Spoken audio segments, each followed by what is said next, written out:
Do you recall what the initial, not salary, but contract price was when trying to retain attorneys for this specific case? Right before this case, it was $3,500. Okay. When I got in there, we doubled it to $7,500. Okay. Why did you double it? Because of the market, because of the Great Resignation, because we just wanted to pay our attorneys more. Okay. Did it have anything to do with the anticipated or expected amount of work that would be involved in this case? That's been considered. That was considered. Okay, so how, in that consideration, how did you figure out that $7,500 would be fair compensation? It was for the initial case, cost of this case, right, what we give for the contract. When we saw that the case was more complex than we anticipated, I doubled it and sent a letter to Ms. Williams and all the other attorneys that we were going to double it and we were looking for other funding sources to compensate them. Okay. As you must understand, everything is based on the budget, right? We can't just get money from anywhere. So between the time that we doubled the contract, we got a letter from Ms. Williams and she demanded $211,000. I believe at that time, $35,000 up front, $15 every month. Eventually, we settled for a contract of $55,000 a year. Every year that she's on this case, she will get $55,000. Every year she's on this case? Mm-hmm. So, Mr. Williams, she be paid $5,000 this month for participation in the case? So she's paid $5,000 a month until we cap $55,000. There we go. And that's for a year. And then when we get to the anniversary, when we did the contract, we start all over again until we get $55,000. So up to date, we've paid her over $60,000 for this one case. Okay. You are going to continue paying her the $55,000 for the year, the $5,000 per month through the year. Is that right? We're paying, yes. Okay. Do you think that's sufficient compensation for this case? Objection, relevance. Ms. Ali is... I'm going to overrule the objection on our answer. It is. It is. $55,000 a year, every year for one single case, it is. Okay. When you say one single case, that you've tried your own cases, correct? Not lately, but in the course of your 10 years as an attorney, you've tried cases, correct? It's actually 34 years. And you've tried cases in that number? Yes, I have, yeah. You actually were a supervisor at the public defender's office many years ago, correct? I was. Okay. And when you were a supervisor, it was best practice, if not required, to have a trial partner or two attorneys on a trial, correct? Yes, but Ms. Williams was not. Is an independent contractor, and we signed a contract with her and revised the contract and added more to it when she threatened that she could not make a living. We revised it. We didn't want her to go to the line of profession that she alluded to. And so now we're paying $55,000 for this case every single year she's on this case. Okay. That $55,000 just for one case, though, you understand, you've experienced how intense trials are, correct? Could be. Yes, ma'am. It's a lot of work to be in a trial, correct? Yes, ma'am. And when you're in a trial, when Mr. Williams is in a trial, if another judge in another county sets court, she can't just pause the trial and go there, right? This is a contract that we signed with her, with Ms. Williams. This is a contractual issue, and what's in the best interest of the client. So it's not, I'm not sure what other businesses she has. She should have known that before she signed the contract. But for us to wait from GPDC, it's not even about the contract, it's about what's in the best interest of the client. I can't tell you what Ms. Williams does on a regular basis. But at the end of the day, what can we do for this client? That's all that matters. Okay. Have you ever spoken with Mr. Ryan? He's not our client. He belongs to Ms. Williams. Let me explain to you the rules of independent contracting. Please. If you're an independent contractor, you come with the tools of the trade, and you go away, and you do the work. We don't supervise you. The only reason why we're involved in this case is because Ms. Williams is asking to be removed again from the case. As you must understand, this is the second time The first time she said, I really don't want to withdraw, I'm just lying to the court. And we didn't take that into any consideration because we have to do what's best for our client. Let me share this with you. 6 months ago, when we saw that she was struggling, we asked for her to be removed so we could get someone else to do the case. She refused. We're back again 6 months later. Somewhere along the line, the welfare of this young man is in the balance. He's somebody's child that needs to be protected. We cannot keep going back and forth to when we can ask the taxpayers keep asking for more money. We're not able to. Okay. Yeah. If 6 months ago she knew that she was not going to be able to continue with this case, I felt she should have withdrawn from this case at that time so that somebody else would be on this case to represent this young man. We're back again. Okay. You felt she should have withdrawn 6 months ago, right? I think she should have been removed from the case if she felt that she could not do it. But she's an independent contractor. She chose to stay on the case. We decided to increase the contract substantially. Okay. So did you bring that motion before the court? We never had an opportunity to do that. But she knew that we were asking her to withdraw from the case. You mentioned all of this being in Mr. Ryan's best interest. Did you find out if he wanted a new attorney? Well, you know what? You're right about that. I don't know anything about that, but I do know there was a time when Mr. Ryan asked her to be removed from the case as well. Okay. Remember about how long ago that was? So that would be probably, and please help this memory, probably about around the same time, maybe 6 months to a year ago. 6 months to a year ago, Mr. Ryan wanted her removed. I believe so, yes. Okay, you believe so. Where does that belief come from? It was actually in one of the court hearings. Would I have an opportunity to pull that if we need to? Okay. I want to back way up because we kind of strayed away from my original question, which was about rearranging the budget. You are unable to find money from any other part of your budget to pay the attorney? I would object, Your Honor. We're kind of outside of the scope of the motion at this point. The motion is for Mr. Williams to withdraw from the case. I don't know about getting into how state agency budgets has anything to do with that. I'm going to overrule the objection. It has Sixth Amendment implications, so I'm going to allow her a little bit of latitude. That's the most we're going to pay for this contract, Ms. Abbasi. Okay, so it's not that you can't, it's that you won't. We have to abide by budget. We have to pay, put into consideration all the other costs and all the other issues that we have.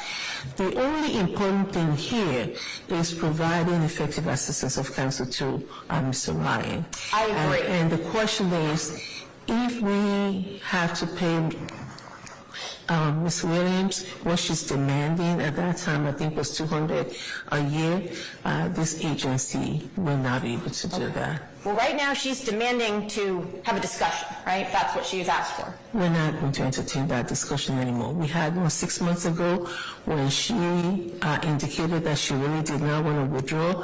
She asked her co-counsel to lie for her. We don't know who we're dealing with. And so if at that point she didn't want to withdraw, now she wants to withdraw, and she sent a text and said, please don't help the judge make me withdraw, I just want to get more money. What are we dealing with here? Who is her co-counsel?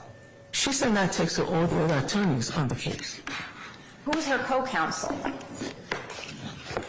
She sent the text to all the other attorneys. So that's the other attorneys on the case, not Mr. Ryan's attorneys. Okay, excuse my use of English language, I'm sorry. Okay. We've paid Ms. Williams $55,000 a year. By the end of this year, Ms. Williams will have made $110,000 from us. Oh, okay. We think that's enough. By the end of this year, how much will you have made? Objection, relevance. No, I'll allow it. How much would I have made as a head of an agency that's 60 offices wide? How much are you making where you work? Ms. Alli, that's not the answer to my question. How much will you have made by the end of the year? I would have made $160 for the whole state of Georgia. $168,173, is that right? Mm-hmm. Okay. And Ms. Glaser here, she makes over 140, right? And she's in 3 different positions. She is the communication, she is overtraining, she is the counsel for the agency, and she is over litigation. Okay. 3 different responsibilities for that, for somebody who's been practicing law for that long. Okay. And how do those things assist Mr. Ryan? Mr. Ryan belongs to Ms. Williams. Ms. Williams is an independent contractor. I don't think I need to explain to you the rules of independent contracting. Independent contractors come with a tool. She has a contract.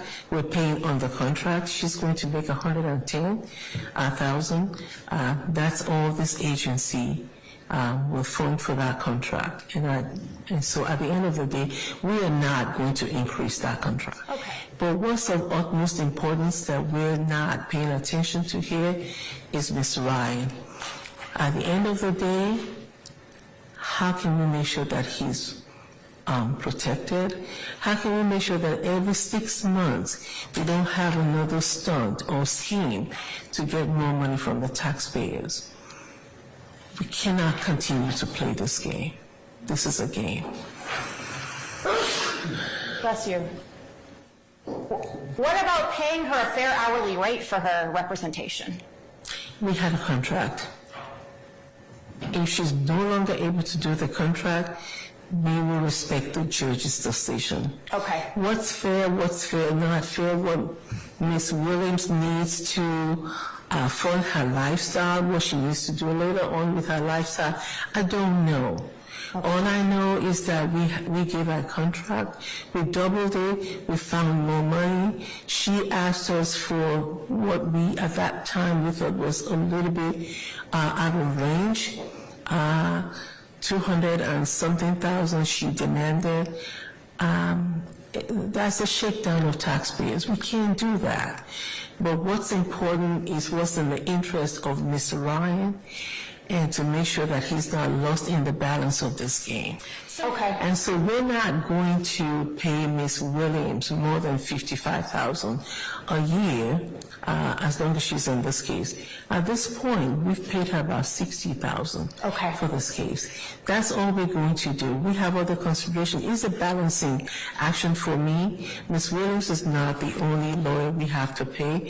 And so to help you with the questioning, we are not. We're going to abide by the contract. If she's no longer wants to be on this contract, then that's for the judge to decide. What we do to manage the budget is not a subject for this hearing. Have you gone to the county, like Fulton County, to see if they would help supplement or provide any additional funding? Actually, you know what we did, and they did not. And so we found the money from the state. Okay, when did that occur? That was sometime last year. Okay, and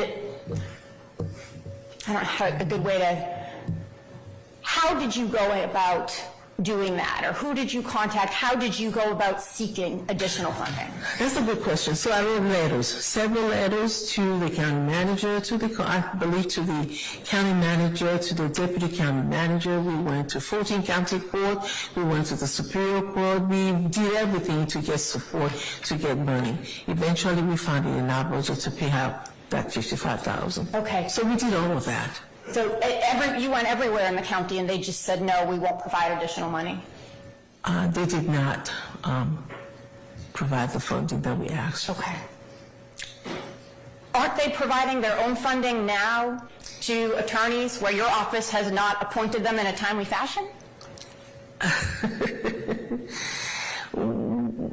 You say we have not appointed them in a timely fashion? Yeah. So let me correct you, because obviously Fulton County had their own program where they were using their ARPA funds.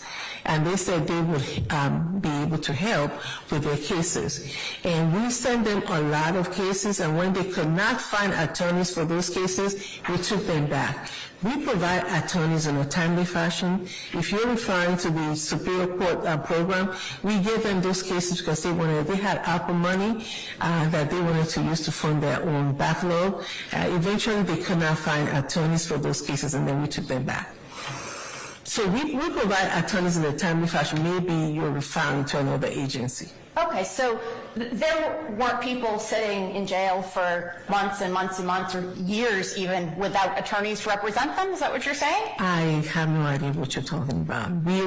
We provide attorneys. As soon as we know them, some of these individuals that you're talking about, some of them did not ask for public defenders, but once they ask for us, we will provide attorneys for them.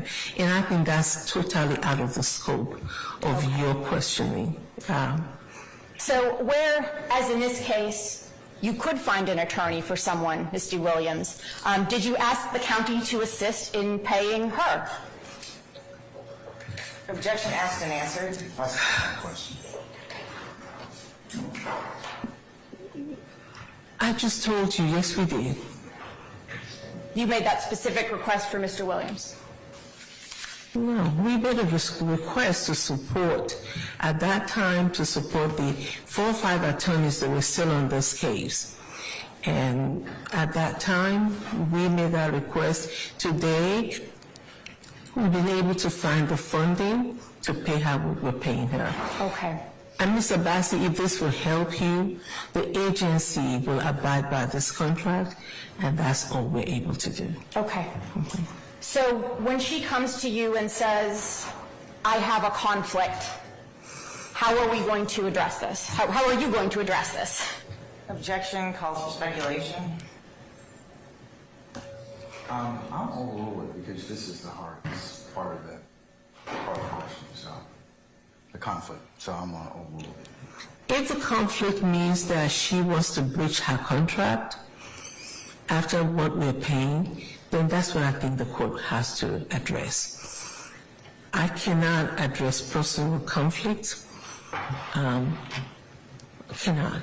So you cannot cure that conflict and ask the county again or look somewhere else for more money. You can't do that. The contract that we have with Ms. Williams is what we will abide with. So that's a no. If that's what you say. Okay. I know you've not spoken with him, but do you think it's in your best interest, or his best interest, for Mr. Williams to withdraw? If she wants to withdraw. Okay. Yes. How about if she doesn't want to withdraw, she wants the conflict resolved? Not the way I don't even know what her conflict is. I have no idea what the conflict is. No idea when she sends this letter, I can't continue representing him because I can't pay my bills in this amount of money. You've got no idea what that conflict could possibly be. And the money we're providing for her is all we can provide. Okay. If Ms. Williams cannot live within the budget that the contract that we have provided, then the court has to decide whether she should be removed from the case, not whether we should go find her another $200,000 for this case. Okay. We're just not going to do that. So, I'm sorry if I already asked this. You believe Mr. Williams is currently being fairly compensated, is that right? Objection asked and answered. I stand.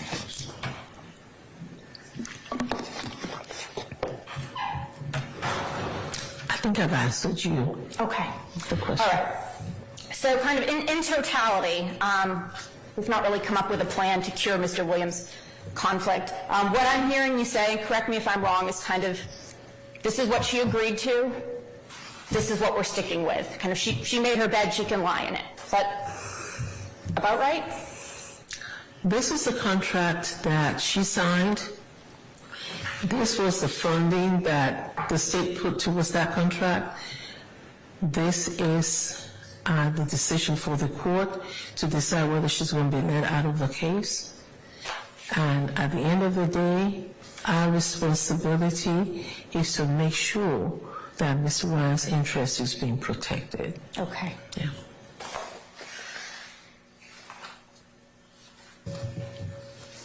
I have a question, Ms. Ali. Yes, sir. How is Mr. Ryan's interest protected if she withdraws? We will find another attorney for him, sir. Do you think that that wouldn't create a Sixth Amendment ineffective assistance of counsel issue? I don't believe so, sir. We have looked at the files and everything that's been done in this case. We believe we can find him another attorney. So do you know whether or not Mr. Ryan has actually acquiesced in allowing Ms. Williams to withdraw? Well, Your Honor, the Because issue... it's required as part of the rules. Have you all inquired into that? The issue here is how much the state and this agency can pay Ms. Williams.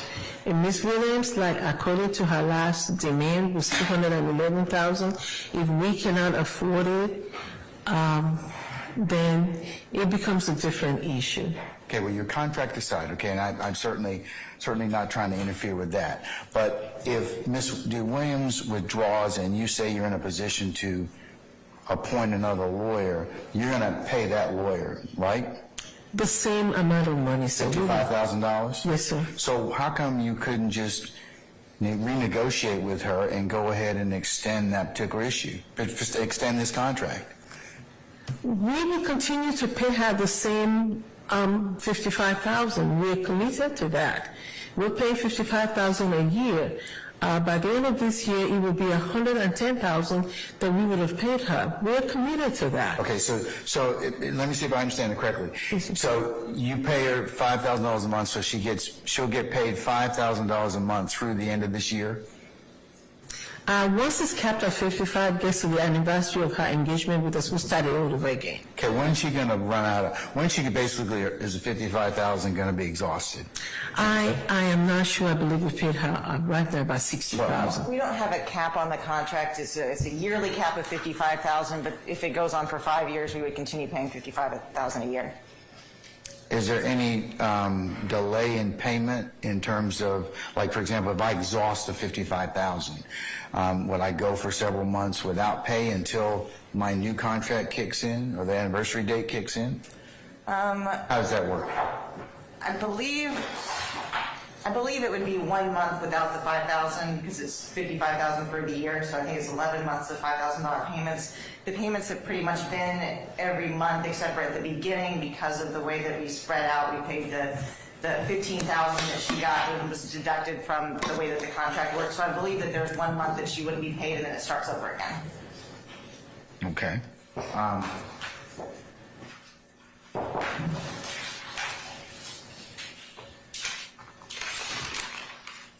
I'm sorry I hijacked you. That's okay. You're familiar with the contract. As you said, it renews yearly, annually. She just explained the contract. Okay. That's the contract she just explained to you. If I show you a copy of that contract, can you show to me where it says it's going to renew? I believe she has it, and it's explained with examples of how we pay. It's going to renew.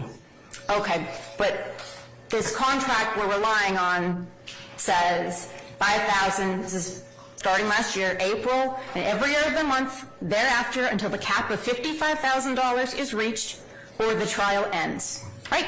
Yeah, and if the trial doesn't end, then we'll start it all over again. There's nothing in here, though, about it starting over. Okay, yes, ma'am. So it renews, and we know it's in there, and if that helps Ms. Williams to stay on the case, fine.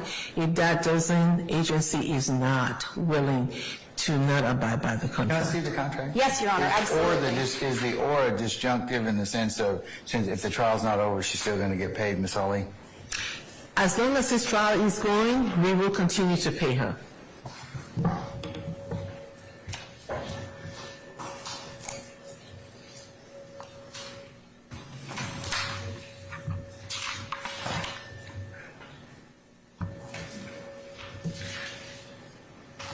And Your Honor, in addition to this contract, we did have a policy that was passed by the council that indicates that it's a $55,000 a year cap in cases that last that long, and so I believe that policy would be read in conjunction with this contract as well.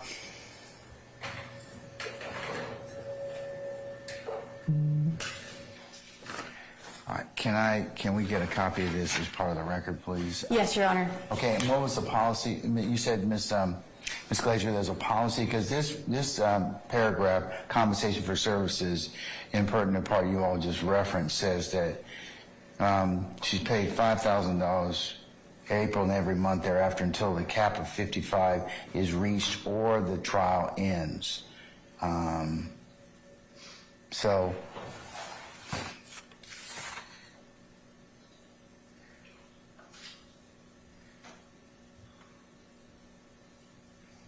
Yes, Your Honor, we could look and provide for the court the copy of our policy with the council that was passed just in light of this particular case, as well as any emails that might support. I think the intent of the contract is that it was a yearly cap of $55,000. Whether or not that's clear in the contract or not, that is. yes, it's or would indicate to me that the court just on construction would be that is that you get $55,000 until the cap is reached or the trial ends. So it doesn't necessarily mean that it's going to get renewed. It just says that you're capped at $55,000. And Your Honor, if that is the principal problem with Ms. Williams staying on the case, we can put that in writing that was not the intent, was for her to not be paid for the next year. I mean, because that's the whole issue. She's thinking, okay, well, I'm done. I'm not going to get paid any more money. If it was you all's intent to start the contract over again, I think that's, that would be certainly something that's material. But I'll let you all talk about that if you like. I am just about done. Okay. So when Mr. Williams sent her, whatever you want to call it, request for more money back on February 5th, 2024. Why didn't you just tell her we're extending your contract? We're not extending it. We're abiding by the contract. The contract will renew at the appropriate time when we get to a year. So that contract is going to renew. We're not extending the contract. The contract is dependent on how long this case goes. Okay, so we can't extend let me it. interrupt for a second. But if you look at paragraph 3, I'm going to hand it to you. And just from a contractual plain meaning of the contract, that's where I think you all have the challenge, because it doesn't say it renews, and it doesn't indicate you all have imputed some other understanding in there that maybe Mr. Williams didn't know about, or you all didn't kind of make clear in the contract. Yeah, and that's what I'm hearing. And that could be an issue, Your Honor, as far as the actual contract. When this contract was written, it was in the time surrounding where we had the policy by the council and a lot of emails going back and forth between all parties. And so our understanding was that Mr. Williams understood that this was a $55,000 per year cap. If that is the basis of this motion, then maybe we can clear that up. But our understanding was that it would renew. It was a $55,000 per year cap. All right. Mr. Abbasi, do you want to take a minute and talk with your client and see if that's the issue, or I'm up to you. I can, Judge. I have just one remaining question. So when she emailed you on February 12th saying, I have a few questions, is GPD's position that $55,000 is enough money for this uniquely situated trial, or is GPD saying they don't have more money or won't look for more money? Why didn't someone just write back and say your contract is renewed? Because at this time, the last time Ms. Williams said, I don't know what to do with Ms. Williams, to tell you the truth. The last time she said, I really don't want to withdraw, she sent a text that became viral. I'm just telling her, I'm just looking for a way to get more money. Unless something goes to court, I don't know that I want to engage with Ms. Williams, because I don't know when it is a lie and when it's not. Okay. Yeah. The text that became viral, how did it become viral? I have no idea, but have you seen it? I have. Okay. Yeah. Well, did she write it? Well, I don't know. I've just seen the one conveyed by Miss Gina Bernard, who worked for your agency. Okay. Where did she write the text? I don't know who whether Miss Gina Bernard sent it, and I think you need to be careful with that, because we don't know how it became viral. Okay. But it was written by Miss Williams and saying, don't help me to get a withdrawal. I really don't want to withdraw. I just want to get more money. And so I'm getting another email from her. Is it the truth or is it something different? But the crux of this is not the text or what she wrote. The question is, did she understand that the contract renewed? She did, because they had a conversation about it. Does she still want to stay on the case? It's up to the court. If the court says she does not stay on the case, what does GPDC do to make sure that Mr.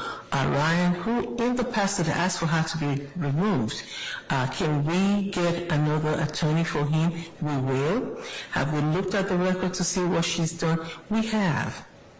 Okay. When you said she understood it because they had a conversation about it, who's they? With Ms. Glazer and an attorney that we had at that time. There was a conversation, and if Ms. Williams, if she can stay on the case because she knows that it renews, then we welcome her to. If she's asking for money beyond the $55,000, we are not going to be able to entertain that. Okay. If I may speak with Mr. Williams for a moment, Your Honor. Okay, all right.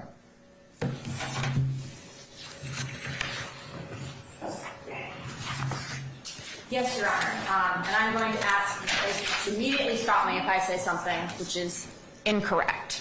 The adjustment to the contract, new contract, whatever you would like, the terms of payment will be $5,000 a month through the duration of the trial. Now, if this trial ends in a mistrial and you're going to schedule another one, at the end of this trial, Mr. Williams will be withdrawing. So if there's going to be a whole other one, new attorney, that's on them. But for the duration of this trial will be $5,000 a month.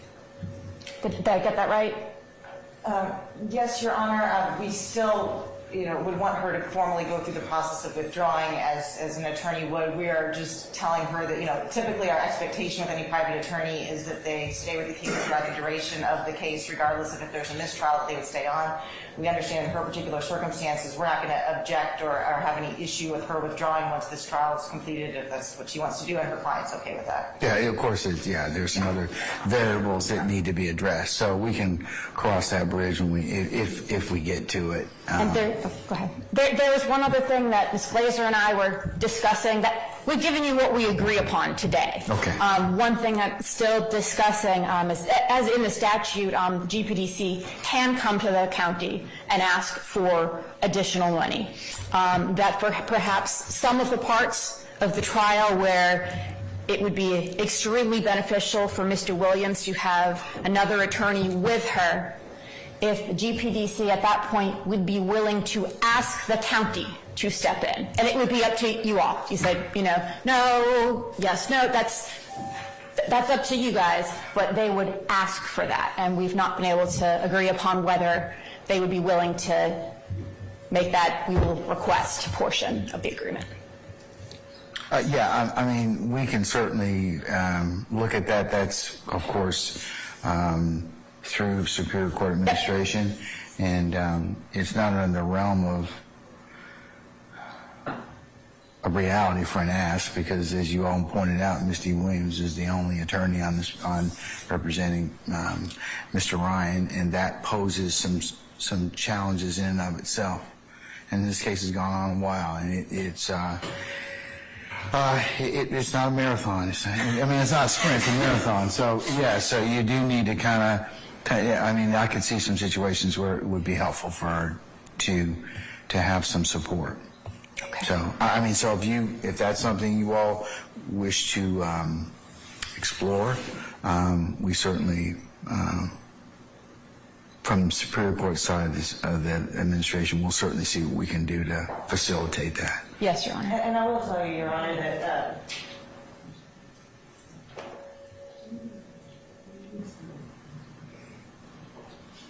we were just saying that we're not committing to anything as far as that wasn't something that we had resolved necessarily.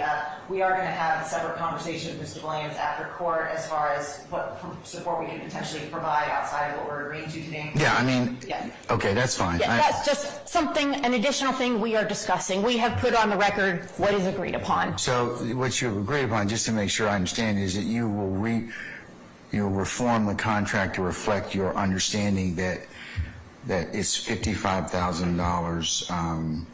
We're actually going to pay an additional we're going to have it be where it's $5,000 a month regardless. It will actually be, I think, at $60,000 instead Yes. cap, just so that there's no disruption of payment. We want to make sure that she continues to be paid. So we are going to reform the contract to make it clear what the original intention was, but to make sure she is paid that $5,000 every month. And then there's a renewal, and you include the renewal provision that... It will be through the duration of the trial. Yes. Okay, all right, so that, you'll make it clear. Yes. As to the understanding of both parties. And when that contract is agreed and reached, we will provide it to the court and ask that it be made an exhibit, part of Okay. the court's exhibits. All right.